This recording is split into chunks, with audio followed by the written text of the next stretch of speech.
नमस्कार, स्वागत बा आप सभी दर्शक लोगन के। तई खबर बा भोजपुरी स्टाइल स्टार प्रदीप पांडे चिंटू जी के बारे में, जिनकर एगो नया फिल्म के पोस्टर रिलीज भइल बा। जी हाँ, फिल्म के नाम बा पड़ोसन। जी हाँ, पड़ोसन फिल्म के नाम बा और ई फिल्म के पोस्टर खुद चिंटू जी शेयर कैले बड़े। फिल्म के जौन निर्मात्री बाड़ी वो नेहा श्री जी बाड़ी। ई फिल्म के लेखक बाड़े रितेश ठाकुर जी, जो कि एकर संगीत भी देले बड़े और ई फिल्म के डायरेक्ट भी करी हैं। ये फिल्म आप लोगन के बीच में बहुत जल्द शूटिंग के तौर पर फील्ड में उतरे वाला बाड़ी और जैसे ही एकर शूटिंग स्टार्ट हुई, शूटिंग के कुछ वीडियो या आप लोगन खातिर हम जरूर लेके आएम। फिलहाल ई बस पता बा कि फिल्म के मेन हीरो प्रदीप पांडे चिंटू बड़े, हीरोइन के बा, बाकी स्टार कास्ट के बा अभी कुछ भी ना पता बा। निर्माण नेहा श्री जी अपन प्रोडक्शन तले एक एक करवा रहा बाड़ी।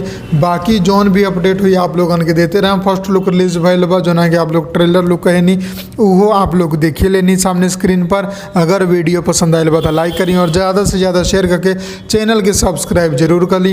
हम मिलब आप लोगन के अगला वीडियो में। तब तक खातिर जय हिंद, जय भोजपुरी, प्रणाम।